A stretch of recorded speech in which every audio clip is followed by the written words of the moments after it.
Hello, my name is Starla Tronica, and on behalf of the Brooks Memorial Library, I'd like to welcome you to our Snapshot event. And this evening's event is Ending the U.S.-Saudi War on Yemen with Isaac Evans-Frantz and Ida Sauer, and our assistant. So Snapshot is Vermont Humanities' weekly live stream program that hosts a variety of speakers at libraries each year. And so this is great because everybody can enjoy a Wednesday evening program, sometimes at their local library and otherwise in the comfort of their own home. We extend our thanks to our partners at Vermont Humanities, as well as to the generous underwriters who make it possible for us to offer such rich and robust programming. The sponsor of our entire Snapshot season is the Vermont Department of Libraries, the Institute of Museum and Library Services, and the Alma Gibbs Donship Foundation. Tonight, we come together from across the state to listen, to learn, and to be inspired in community. Our next Snapshot event will be hosted at the Kellogg Hubbard Library in Montpelier and features an evening with poet Amber McBride at 6 p.m. Please be sure to register online to receive a link to the live stream. And now, it is my pleasure to introduce you to our speakers. Isaac Evans-Frantz is no stranger to most of us in this room. He is the director of Action Corps, which campaigns for U.S. policies to save lives globally. With Isaac's leadership, Action Corps played a pivotal role in Congress's historic passage of the Yemen War Powers Resolution in 2019.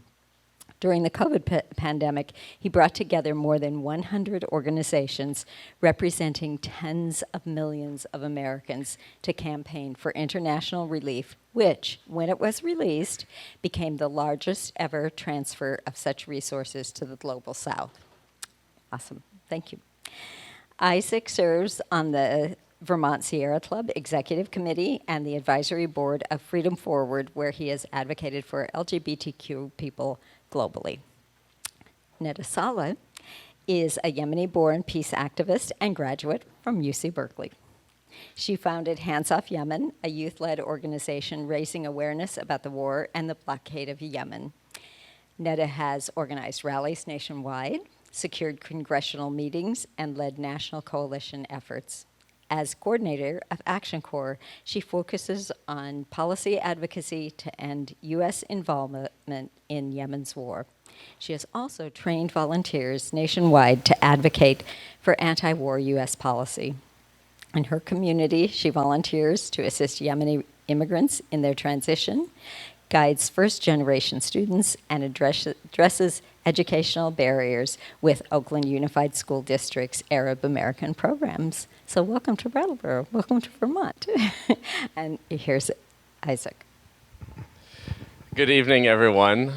Thank you for those of you who are participating here in person and those who are participating online. We're so glad to have you with us this evening. We wanted to just get a little bit of a sense of who's in the room and also who's watching online. Do you have any, would folks who are watching online be able to put in the chat where you're participating from? We'd love to get a sense of the geographic diversity with us this evening. Oh, let me pass you the mic so folks can hear. And this is Emily from the Vermont Humanities Council. Thank you. So it looks like we have New York City, we have New Jersey, Westminster West, and Brattleboro here represented. Great, thank you. So Neda, I'm going to pass the mic to you now. Oh, you have a mic there yourself. All right. Thank you so much for being here. I'm Neda, and I just wanted to talk to you a bit about our work for the Yemen campaign and also a bit about Action Corps and the kinds of work that we do. So on the screen, you'll see that we have a photo of some of our volunteers back in the day in front of Capitol Hill, and our mission really is to champion policies that save lives around the world. And the goal is that everyday Americans can feel like they're a part of this mission. So the world is in crisis, and Americans aren't equipped. Violence, climate emergency, inequality, and disease exist, and people are suffering. And most Americans are not equipped to change the system, but it doesn't have to be this way. This is the snapshot of some of the work we're doing. And so this is a photo of one of our former chairs connecting with her community, Sumaya Romaim, connecting with her community in the Riverdale Church. And then it's a picture of our current chair of the board meeting with a member of Congress. So we are about connecting with the communities and also connecting with our policy and legislation. So a bit about us. So we have volunteers in 30 states. And that is about 60 senators that we are hoping to reach through these volunteer teams. And we have some more information on the screen about what we're about, where we're from, who sponsors us. If you're interested in that, I'll leave it up for a second. But the idea is that we are not working with a lot, but we are getting a lot done with the 30 states that we have volunteers. So a bit about how we got involved. And I'll be telling my story about how I came to this work and why. And so on the screen is a photo of me when I was 15 years old and my cousins on the streets of Union Square, San Francisco. And so this event right here was the accumulation of a few things. So I'll start with the fact that I was born in Yemen, and I moved here when I was around 4 years old. And although I've always connected with my culture, being a Yemeni woman, it's always been a huge part of my identity, I never quite connected with the war in Yemen until I was around 15 years old, and I started hearing about how the Saudi blockade on Yemen is preventing food from getting in to the people of Yemen, and they were starving from almost completely preventable causes. And so I and my cousins, who also resonated with this, got together and we baked a whole bunch of cookies, and we got to the streets of San Francisco in one of the densely populated areas called Union Square, and we sold these cookies. And on these signs, as you can see, we're saying the worst humanitarian crisis in the world. $1 can end suffering. There is flyers that we attached to the cookies that we sold that talked about the Saudi blockade on Yemen, talked about how this was largely preventable, and the US was involved in all of this. And so after this event, I moved to Cairo, Egypt, to a city called El Faisal. And El Faisal is a neighborhood mainly populated by Yemeni and Syrian refugees.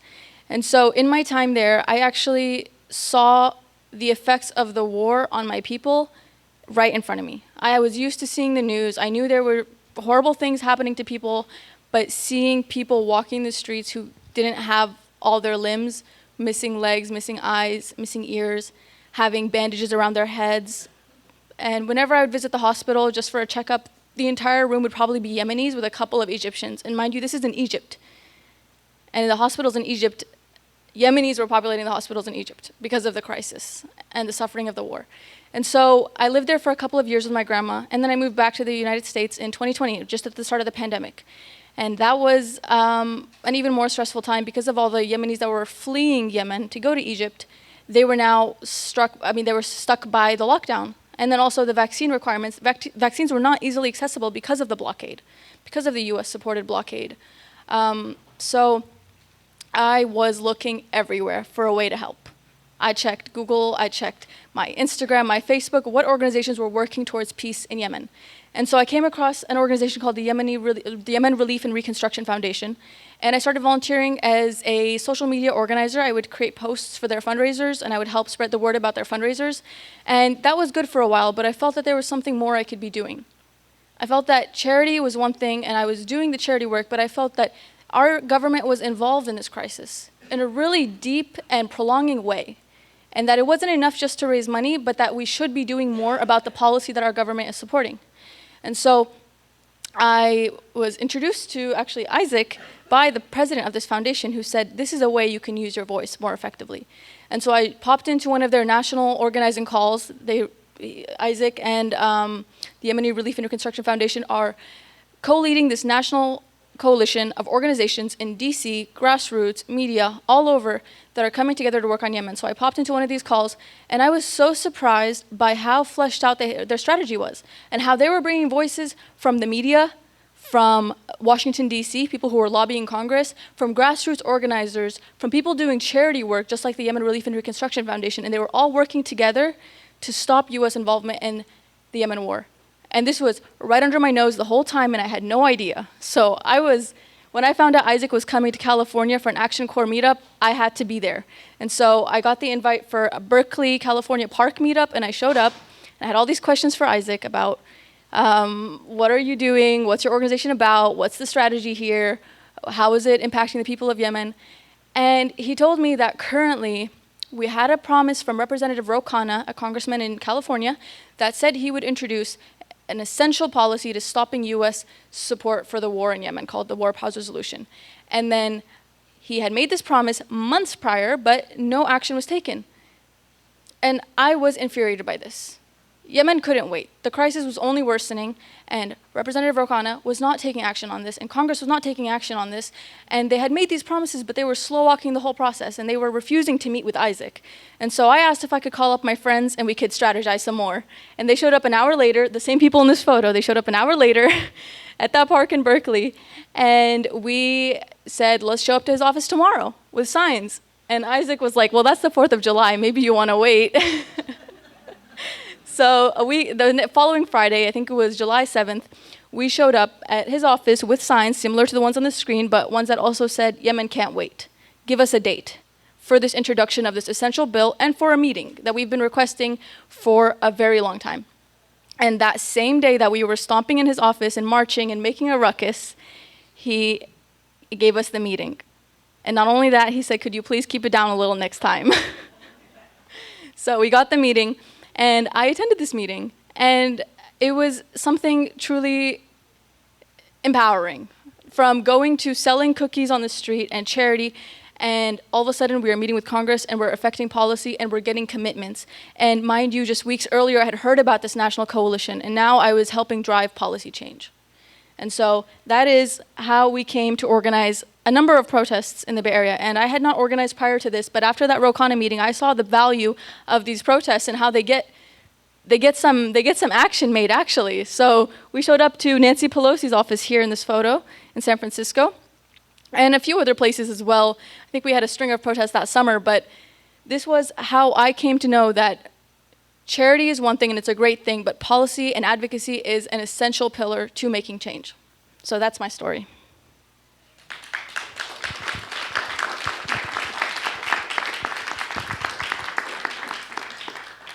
Thank you so much. I do have some more to say, though, because I'm sure that the Yemen war can be an elusive thing, and I want to tell you more about it, and I also want to open up for questions. So before I open up to my presentation about the Yemen war, just if you have any questions now, I'd be happy to take them.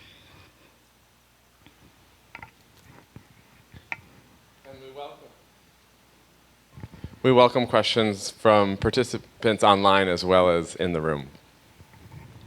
There will be another opportunity to ask questions as well towards the end.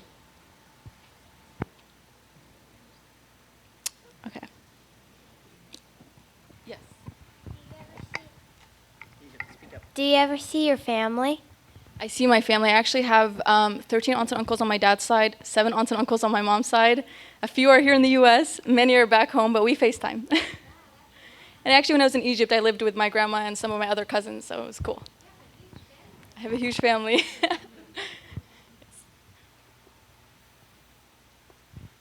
How do you feel that, as a woman, how you have been received doing this kind of advocacy work? It sounds like you've been all around the United States, not just in the Berkeley Bay Area.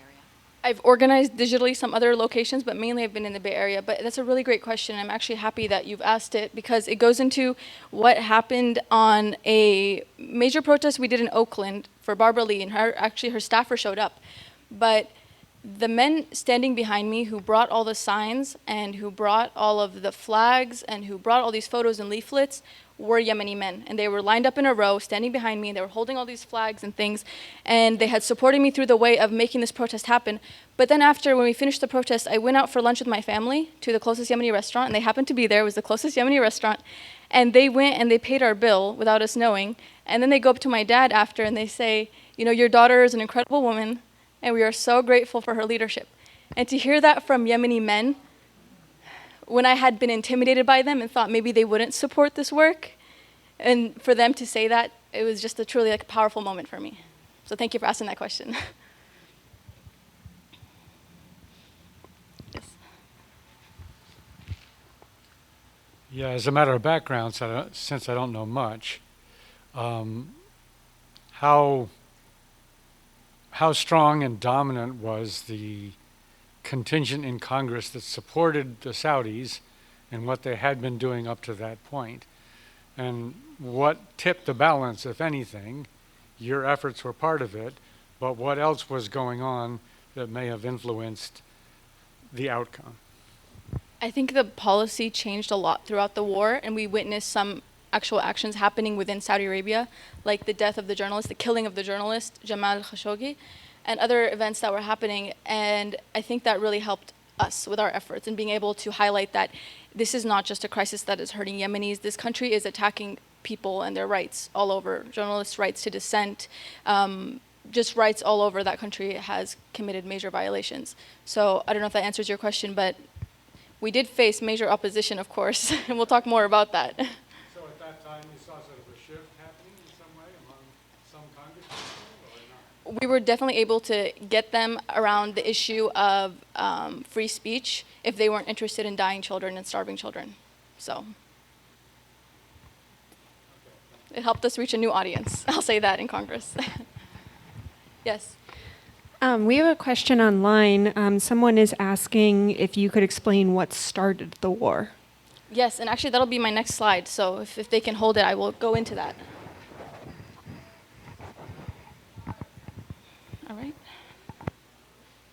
Okay, I will continue here then, so we can have more background on the Yemen war.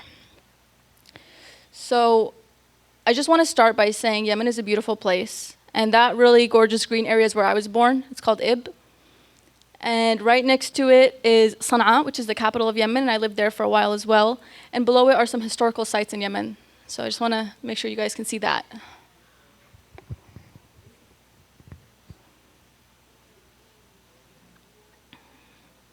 All right, and now to the sad stuff. So Yemen is the poorest country in the Middle East, and it's home to one of the largest humanitarian crises on the planet. And since 2015, Saudi Arabia, with the support of the US, has blockaded the country, and 2/3 of the population need humanitarian aid as a result. And Yemen suffered from one of the largest cholera outbreaks, I think maybe the largest in the world, and this is incredibly preventable. And so here's a little timeline of what really happened and what started the war. So there was a civil war. It was called the Arab Spring, and a number of Arab countries participated in this overthrowing of their governments for democratic turns.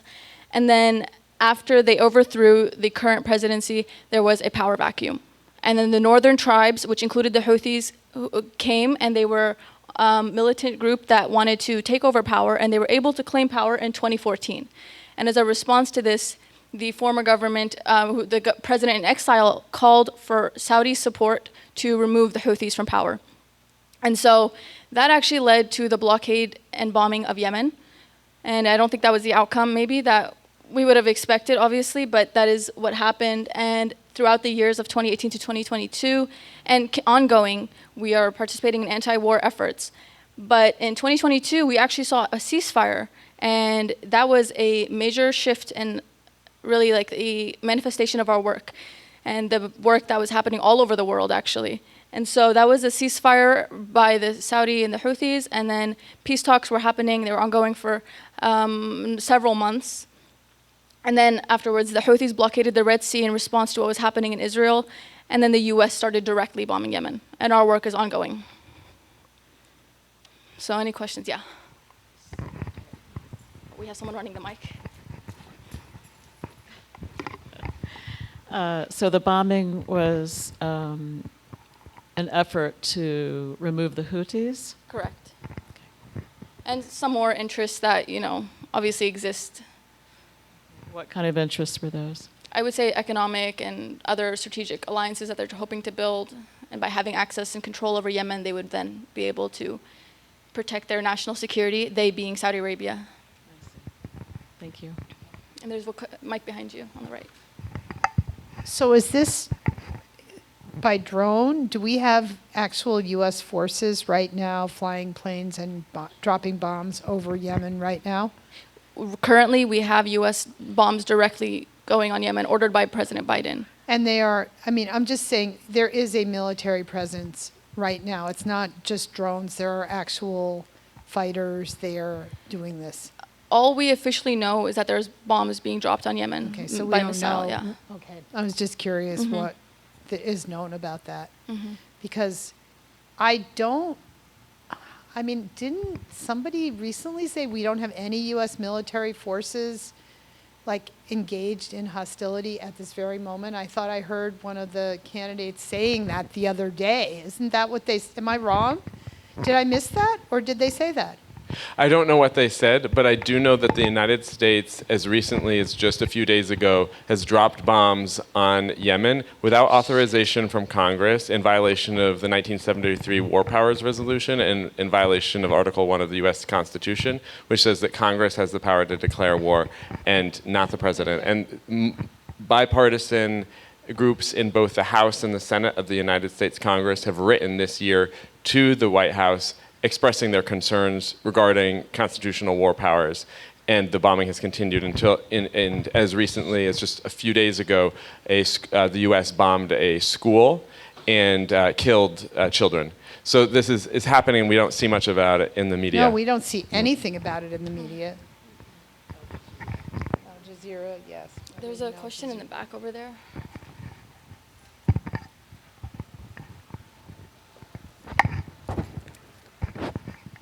Could you speak about your relationship and the organization's relationship to the Houthi in particular? Whether you think that the blockading of the Red Sea, the attack recently on a tanker that's spreading oil, whether that's all good and should be supported, or whether the Houthi are your feeling about them is that what they're doing is helpful in leading to a ceasefire or not, and so on. Action Corps stands in solidarity with people who are experiencing violent conflict, and climate disasters around the world. And so we're campaigning for U.S. policy change. That's our focus. And we are really focused on the U.S. Congress and their power, and where do they have leverage? What is the United States doing around the world? And looking towards de-escalation. We believe that de-escalation and diplomacy are important in creating more diplomacy and more de-escalation. So we have strongly supported an end to the U.S. participation, an end to the U.S. bombing of Yemen, as well as previously U.S. participation in the Saudi war on Yemen. In terms of the violence of the Houthis, I mean that has caused. The Houthis have been an active participant in the civil war in Yemen, which has caused what was the UN called the largest humanitarian crisis on the planet. So we have real concerns about the violations of human rights by the Houthis and the humanitarian crisis which the Houthis have contributed to. I hope that answers the question.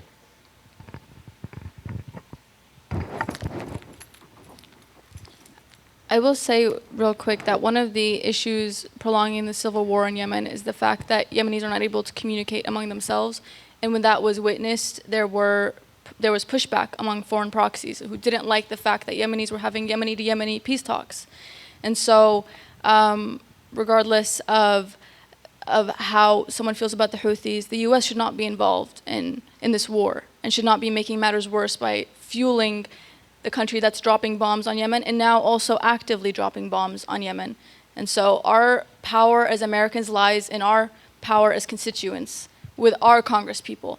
And so we need to call for the U.S. to stop bombing Yemen so that way Yemenis could even have an avenue to speak to one another and discuss an outcome for the civil war. So that's just what I'd like to say.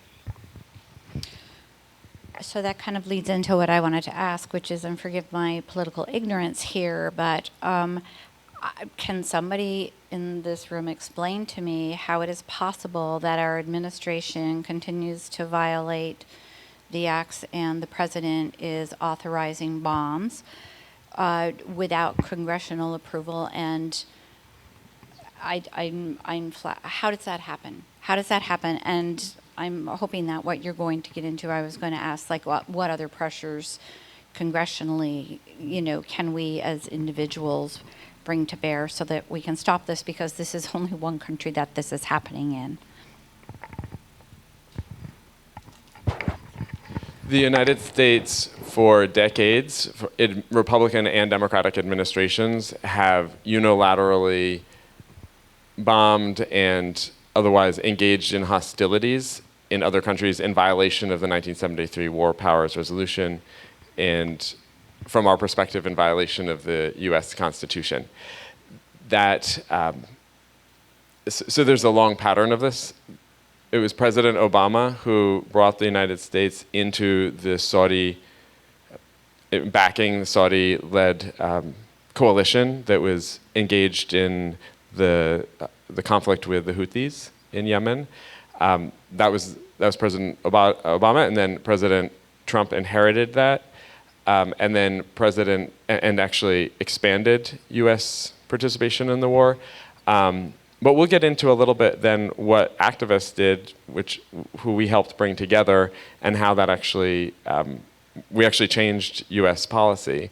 And the good news is that Saudi Arabia has not bombed Yemen since April 1st of 2022.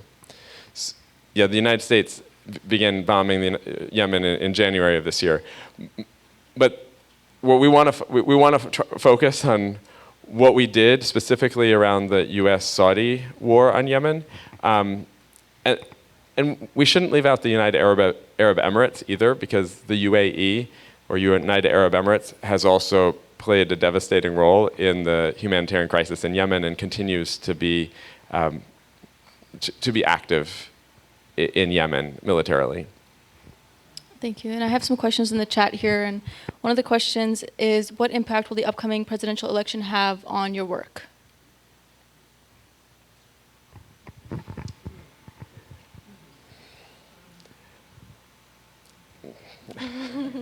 Action Corps is a nonpartisan organization and does not endorse any candidate for any office.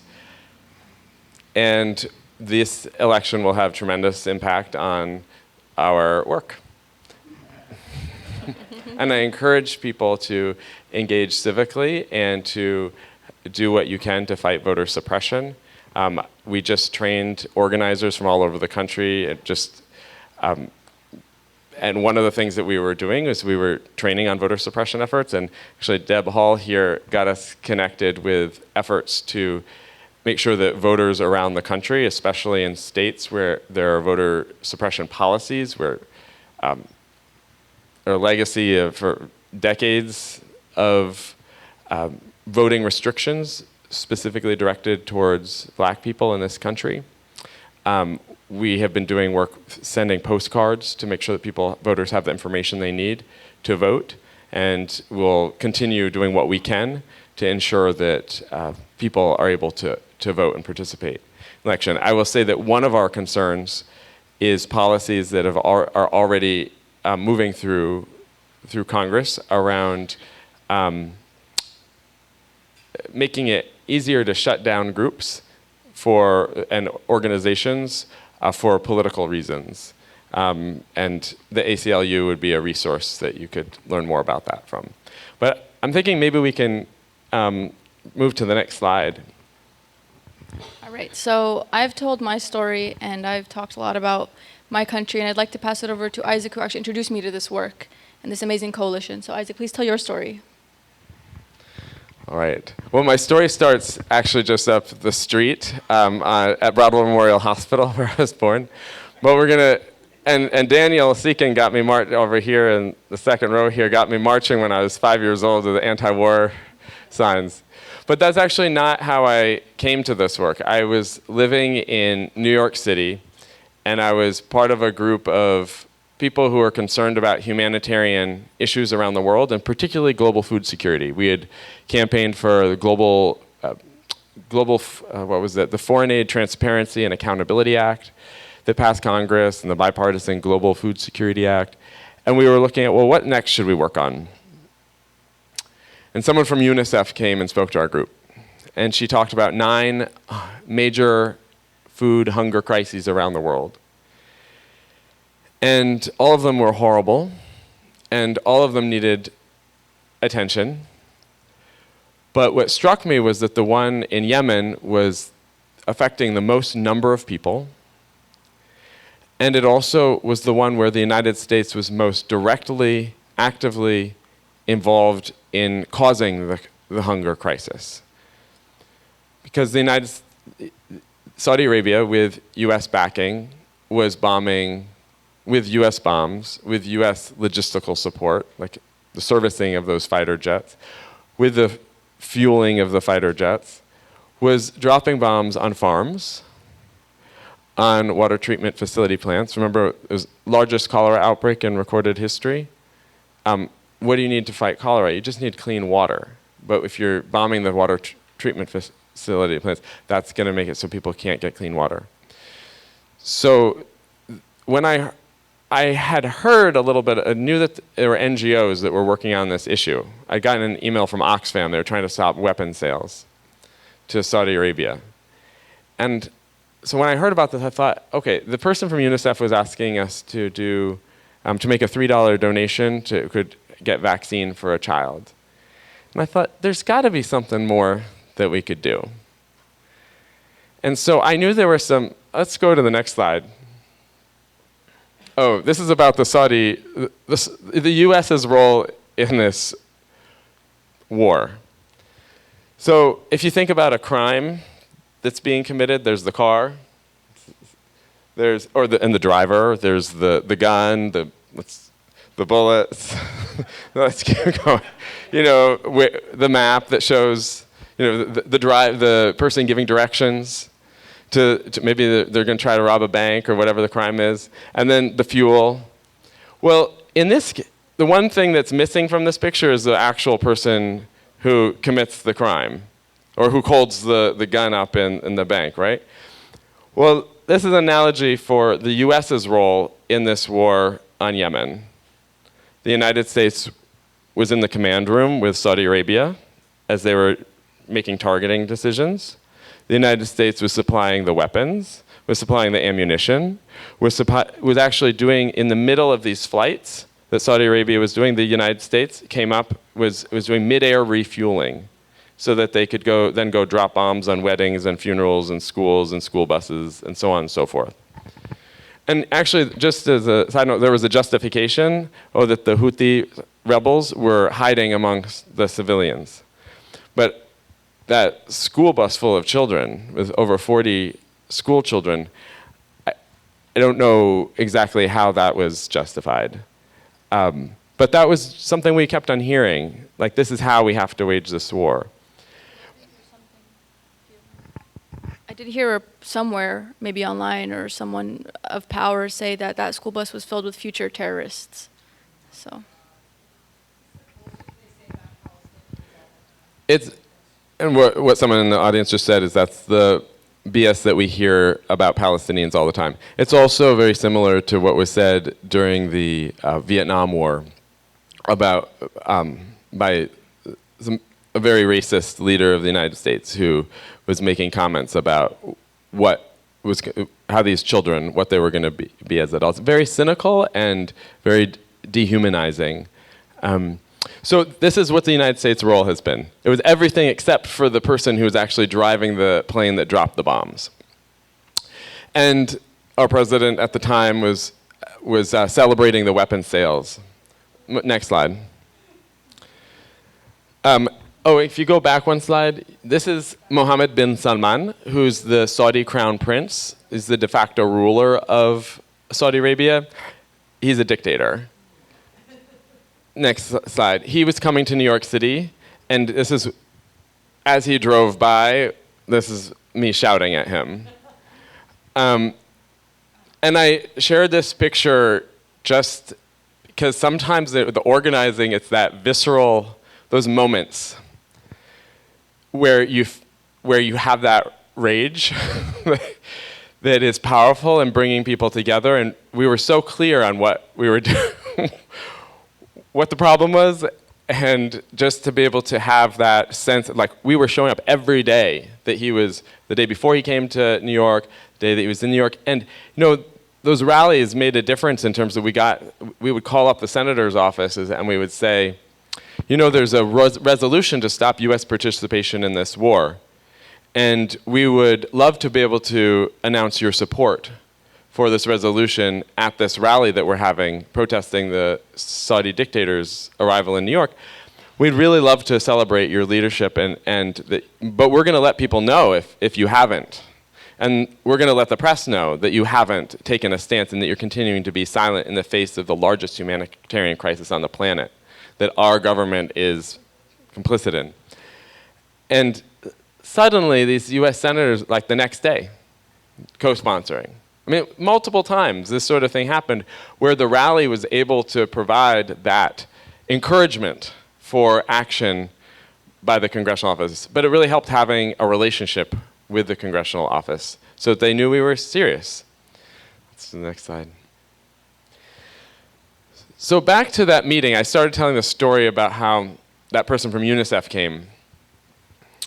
And I was remembering, I had heard that Oxfam was working on this in Washington, D.C., was working on this, stopping the weapons sales to Saudi Arabia.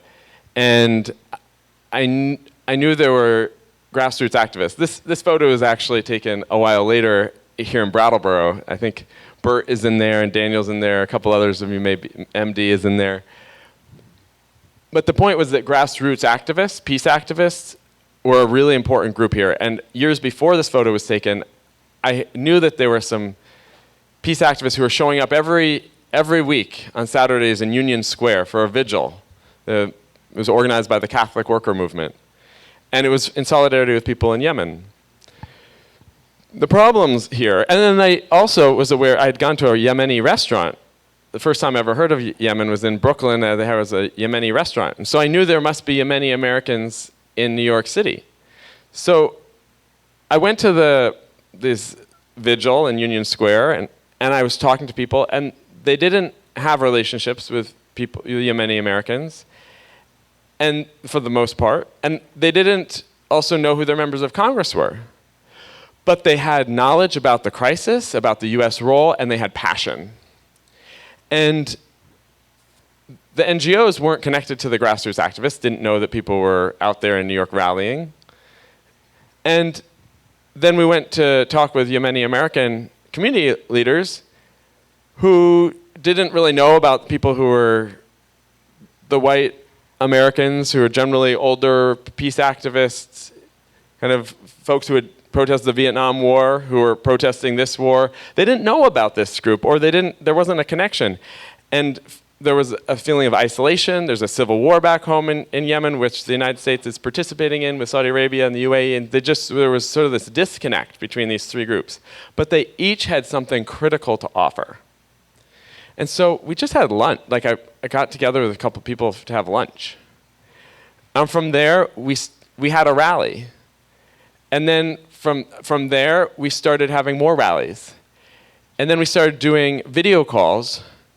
And pretty soon, we had a national movement that was moving legislation through Congress and ended up succeeding a historic Yemen War Powers Resolution and landing it on the president's desk, which ultimately helped stop US participation, some of the most direct participation in the war, and helped lead to Saudi Arabia stopping bombing Yemen.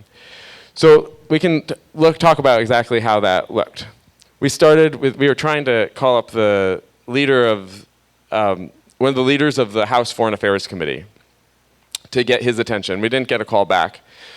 We were getting the runaround when we tried to schedule a meeting. So we just showed up in front of the office. It happened to be a week before his primary election, with these signs that said, Rep. Engel, stop fueling famine in Yemen, because he was completely silent about the US role in this crisis. And then, lo and behold, we got a meeting. It was the next month for an hour with him. And he went from saying absolutely nothing about this humanitarian crisis that had been going on with the US's involvement for a couple of years by that point, to co-sponsoring the Yemen War Powers Resolution to reclaim constitutional power of Congress, and making floor speeches in support of the resolution. I mean, it was from nothing to like 0 to 10. And look how many people are there. It's not that many.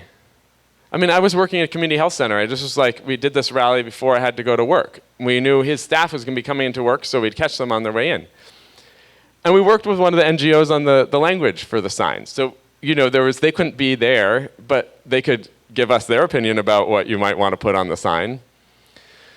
So that's the sort of like one of the benefits of that coalition building, and the inside strategy, outside on the streets, but then being willing to talk to the member of Congress. And the next slide. We then went on to, after we got his support, we went on to Jerry Nadler's office. He's the chairman of he was the chairman of the House Judiciary Committee. We then went on to Representative Lowy's office, who was the top Democrat on Appropriations Committee. And we did the same thing. And we'd show up at these offices. If you go back to the last slide for a second. This was cool too, because this sign here,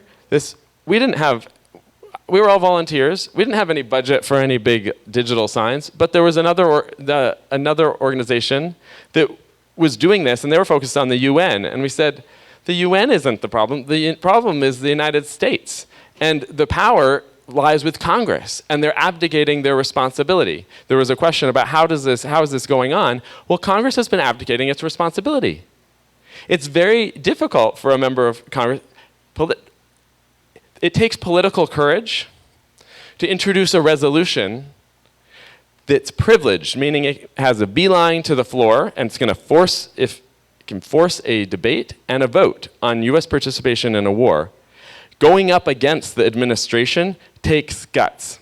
And we don't see it. We haven't seen any member of Congress do that in the last several months since January of 2024, but it was done in the past. Senator Sanders led a resolution, other senators have supported, and representatives got on board when we made it difficult for them to look away. We sent this picture to this office, and like within a couple of days they co-sponsored the bill. And what happened was that words traveled up to the Bronx that we were coming, and the office, we were coming like 2 days later, and before we even got there, they co-sponsored, so we turned into a press conference thanking their office for their leadership. And it worked. And so we had enough support on this bill that, the next slide. This is Representative Pelosi's office. She was leading her caucus. At that point, I think she was the minority leader. We showed up in front of her office, and we had heard that this was not a priority. This wasn't even on the top 5 foreign policy priorities for her office. And she had done virtually nothing for the years that this war had been going on. We got there, and we did this rally, and it was just before Thanksgiving. I was out there visiting my husband Derek's family with him, and he actually was there, and his mom was there, and we organized this with the Yemeni Alliance Committee, with Yemeni-Americans. And we had the sign saying, "Stop famine while Congress feasts," because it was Thanksgiving. I thought this could be still relevant messaging for this coming Thanksgiving. But what happened was I got a text message within an hour of that rally from a friend who works in Washington, D.C., saying, "Pelosi is in." And so that was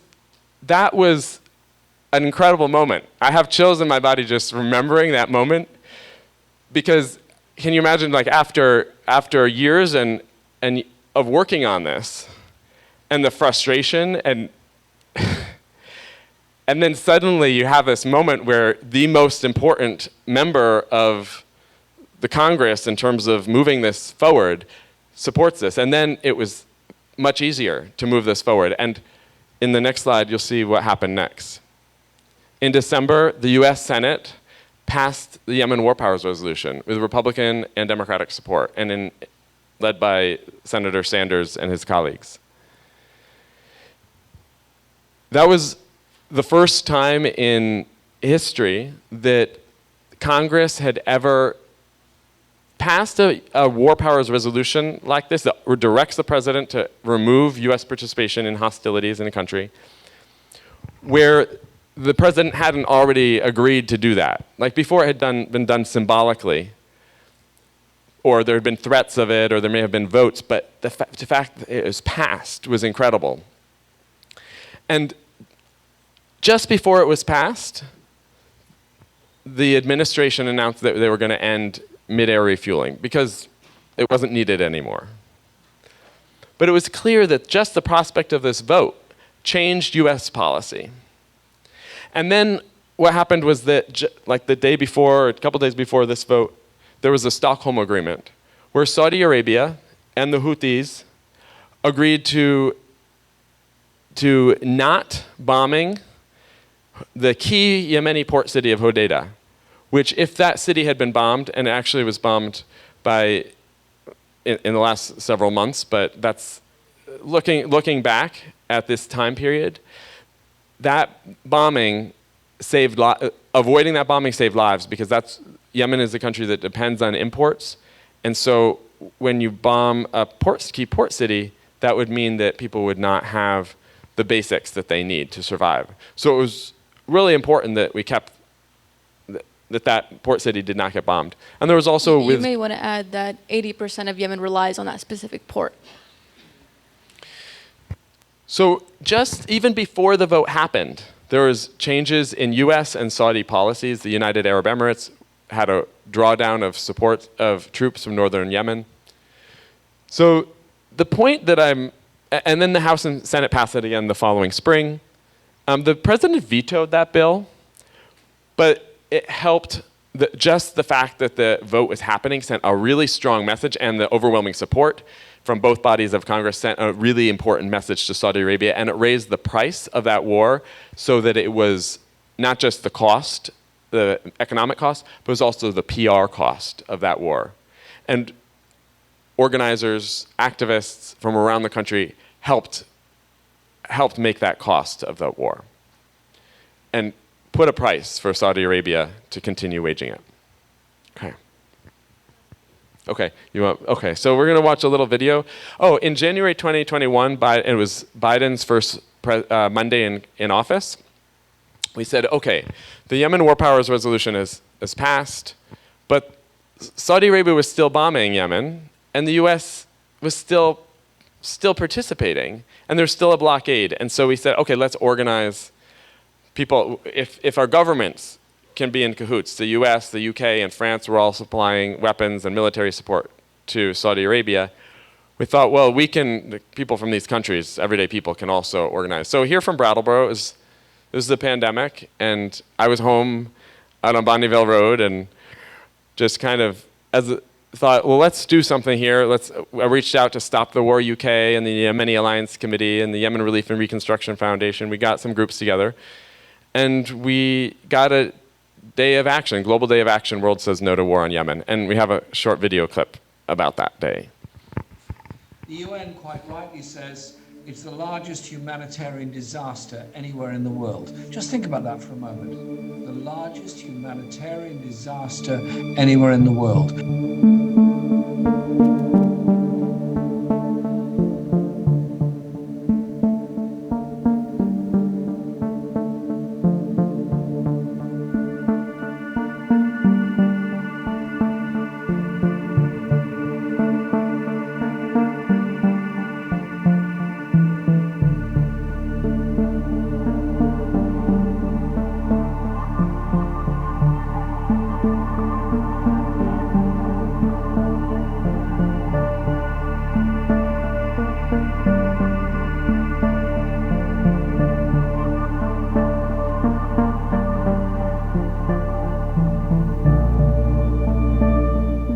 Speak the truth about them and recognize that a Yemen baby has exactly the same value as a baby in Ethiopia, a baby in Guatemala, a baby in the American Empire, a baby in Greece, a baby in Tel Aviv, a baby in West Bank and Gaza, a baby in China. That is the spiritual and moral force behind our voices coming together.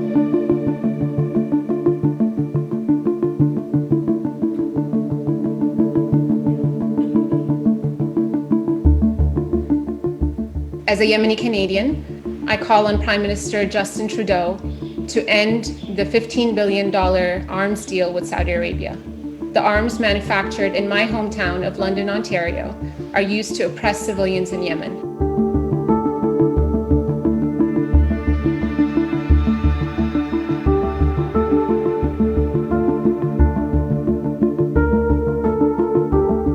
President Biden, you unjustly entered this war back in 2015. It's now your responsibility to end all forms of support for this war and to remove all barriers to humanitarian assistance, including lifting the blockade on Yemen.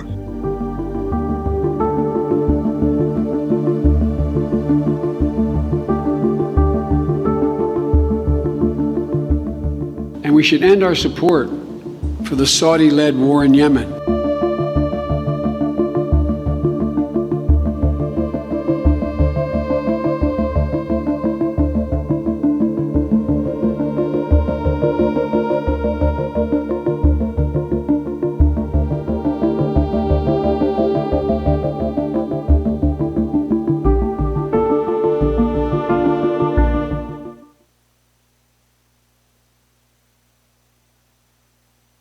So any questions or thoughts about that video? What did Biden do? Biden canceled a couple of weapons sales that were scheduled, had been approved by the Trump administration for Saudi Arabia. The Biden administration also reversed a terrorist designation against the Houthi rebels, which would have it hadn't quite gone into effect, but Mike Pompeo from the Trump administration had put this on there, even though the humanitarian organizations say this would have been horrific because it really would have interfered with humanitarian assistance and with commercial activity. It would have been really devastating for everyday Yemenis without achieving any goals. So he reversed that. Biden also set a policy of no offensive weapons for Saudi Arabia. We tended to see that all weapons for Saudi Arabia were offensive. And what's offensive and what's defensive there's debate over that. But there was a distinction, and there was some restrictions on what weapons went to Saudi Arabia. What we saw is by 2022, the summer of 2022, he was doing the fist bump with MBS. I called the fist bump that was heard around the world, and so there was an attempt to get more economically advantageous oil policies for the United States, lower gas prices. So this was something that. So there's been there's a mixture. And recently there's been a real backsliding due to various geopolitical concerns. But the thing that's really clear is that the U.S. overall, the U.S. prioritizes its alliances over really anything else. I mean, I would say number one priority is alliances with other countries. Number two is commercial interests. And then number three is what we might call values, such as democracy or human rights or things that everyday Americans might care about. It's probably further down the list, but those first two are pretty big. But that number one, that the alliances, the geopolitical, the power and control, that's a driving force of U.S. foreign policy from what we have observed with this situation and in other examples. Well, with our remaining 2 minutes, we just wanted to talk about the hope and power of the grassroots movement, and we'll conclude there. So, Isaac, do you want to talk a bit about our experiences maybe over this weekend with activists around the country? Sure, and also happy to stay and answer questions and have a little back and forth. This past weekend, first of all, this is Burlington, Vermont, a couple of years ago, and we actually were effective and Senator Sanders reintroduced his Yemen War Powers Resolution in 2022. We've been pleased to see the impact of organizers when we're strategic. And we just trained a bunch of organizers in Washington, D.C. this past weekend. But one thing is just a couple of weeks ago, some Action Corps members, Steve Wong was there in the back. You want to raise your hand so people know who I'm talking about? And he's involved with some other groups as well, and Kate Casa, who had gotten some information that we had shared. They asked questions of Senator Sanders, and Senator Sanders, at that the lunch at the Senior Center, made a commitment to introduce legislation against weapons sales to the Middle East, And that was, an example of right here, just down the street, just the other day, something that ended up making national news. And today that he released a press release saying that he's going to file this resolution next week. So, this is, sometimes it's about sharing some information, supporting each other, and then lifting our voices, even if it feels a little uncomfortable at times. You don't know who can help you. Like when Isaac told me that Representative Ro Khanna was slow walking the whole process of that meeting, I was able to express my rage to my cousins, and they of course were equally enraged, and we were able to take action, get that meeting, and follow through on that promise. So you don't know who can help you. Don't be afraid to reach out. So that concludes our prepared remarks. These are the organizers we just trained, including Karen next to MD, who lives in Westminster West, Karen Blanchard, and we also, MD is another, do you want to raise your hand, our other Action Corps Vermont organizer, and we have Ellen Schwartz, who I think is participating from home here in Brattleboro, who's our ambassador, and then we have a bunch of Action Corps members. We welcome folks to join us in campaigning for U.S. policies to save lives around the world, and we're really grateful for, we should thank the folks. We have a slide thanking folks. We do. I just wanted to share this photo. This is the men in the background that I was talking about who I ran into at the Yemeni restaurant. Yeah. Oh yeah. All right. Oh yeah, I was yelling to the microphone. Do folks have any questions or things that struck them that you were moved by, or that made you any new information you learned? I used to be a middle school teacher, so the U.S. is directly bombing Yemen. You didn't know that? Yeah. Yeah. What's up with that? It's a great question. Any folks who are watching on YouTube? Okay. Well, we welcome any questions or feedback in the room. Nick. You mentioned that Bernie Sanders said he was going to introduce a resolution against funding wars in the Middle East. I think that's how you put it. Does that mean against funding Israel?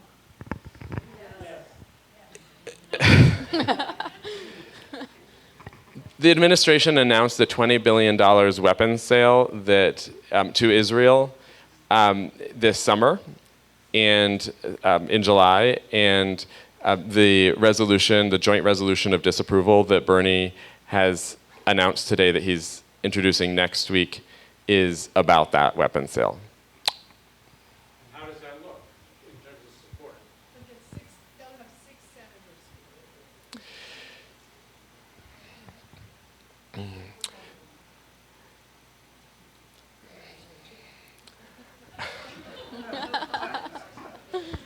I'm trying to limit my comments to talking about the history of what we had done. However, I will say that one of the things we found in the work that we did was that even when we don't win a vote, it's often important to have it. So there were many failed votes, failed in quotation marks, because we didn't get majority in the House and Senate prior to the ones that we won. The first one was that I remember hearing about was a vote on cluster munitions for Saudi Arabia, which are indiscriminate weapons and really horrendous to civilians. And there was a vote on it, and there were, a couple dozen representatives or something who supported this ban on cluster munitions for Saudi Arabia. This is a fraction of the members of the House of Representatives.